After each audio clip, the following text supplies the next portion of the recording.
মধ্যরাতে আছড়ে পড়বে ঘূর্ণিঝড় রেমাল, আর তার আগে কাকদ্বীপের একাধিক গ্রাম থেকে গ্রামবাসীদের সরিয়ে নিয়ে যাওয়া হচ্ছে ত্রাণ শিবিরে। আতঙ্কিত তারা।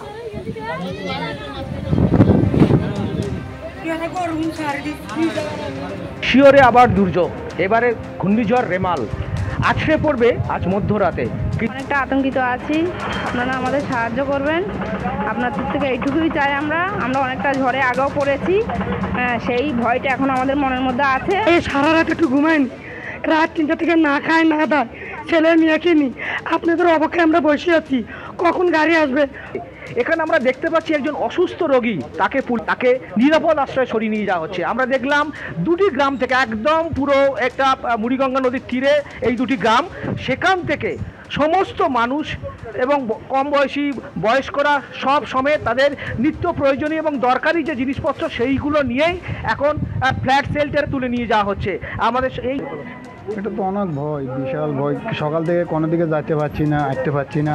এখন আপনাদের সাহায্যতে আমরা যাচ্ছি। বাড়িতে স্ত্রী আছে, মেয়ে আছে, সন্তান আছে, সবাইকে একসাথে সবাইকে একসাথে নিয়ে যাচ্ছে। কয়েকশো মানুষকে বিভিন্ন সমস্ত উপকূলবর্তী যে সমস্ত গ্রাম রয়েছে সেখান থেকে পুলিশ এবং প্রশাসনের পক্ষ থেকে নিরাপদ স্থানে তুলে নিয়ে যাওয়া হচ্ছে। গৌতম মণ্ডল, এবিপি আনন্দ, দক্ষিণ 24 পরগনা। মাইকের মাধ্যমে প্রচার করছে যাতে কেউ সমুদ্রের কাছাকাছি না যায়, নিরাপত্তার দিকটা যথেষ্ট নজরে রাখা হয়েছে সেখানে। বকখালি ছবিটা তোমায় বলবো যে মুষলধারায় কিন্তু বৃষ্টি হচ্ছে এবং তার সঙ্গে ঝড়ের একটা যে প্রভাব সেটা কিন্তু দেখতে পাওয়া যাচ্ছে এবং গতিবেগ অনেকটাই কিন্তু বেশি রয়েছে এবং এই যে জায়গা রয়েছে সেখানে সমস্ত দোকানপাট সব বন্ধ রয়েছে। কোনোরকমভাবে কোনো যাদের জুড়ে তারা কেউ সমুদ্রে না নামে সেই পুরোটা বন্ধ করেছে। গোটা বিচ একেবারে শুনশান এবং খালি করে দেওয়া হয়েছে এবং যে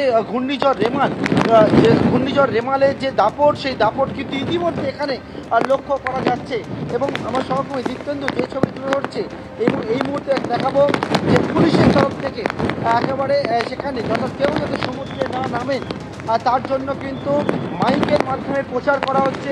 ফ্রেজারগঞ্জ থানার পুলিশকে আমরা দেখতে পাচ্ছি, ওনারা রয়েছেন এবং এখানকার যারা এই বিপর্যয়ের সঙ্গে যারা যুক্ত রয়েছে তারা সকলে মিলে একসঙ্গে এই মুহূর্তে কিন্তু একেবারে যে সমুদ্রের আশেপাশে সেখানে কিন্তু মাইকের মাধ্যমে প্রচার করছে। কি বলছে আমরা শুনে নেওয়ার চেষ্টা করব।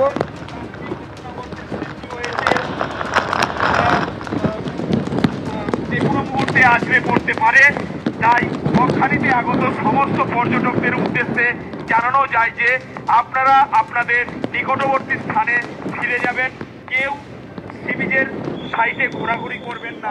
অর্থাৎ কিন্তু যে ছবি তুলে ধরছে এখানে দেখতে পাচ্ছ একেবারে যারা পুলিশের কর্মীরা রয়েছেন, যারা কিনা রাজ্যের বিপর্যয় মোকাবিলার দায়িত্বে রয়েছে, তারা কিন্তু একেবারে এই সমুদ্র তটে চারিদিকে সেখানে কিন্তু নজরদারির মধ্যে রেখেছেন এবং থেকে একেবারে যাতে গোটা পরিস্থিতি নিয়ন্ত্রণের মধ্যে থাকে সেই বিষয়টা আমরা দেখতে পাচ্ছি।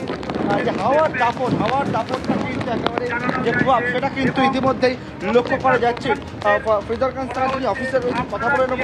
এখন তো ইতিমধ্যেই প্রায় ঝড়ের একটা হাওয়ার দাপট লক্ষ্য করা যাচ্ছে, কিন্তু পুরোটা ফাঁকা করে রাখছে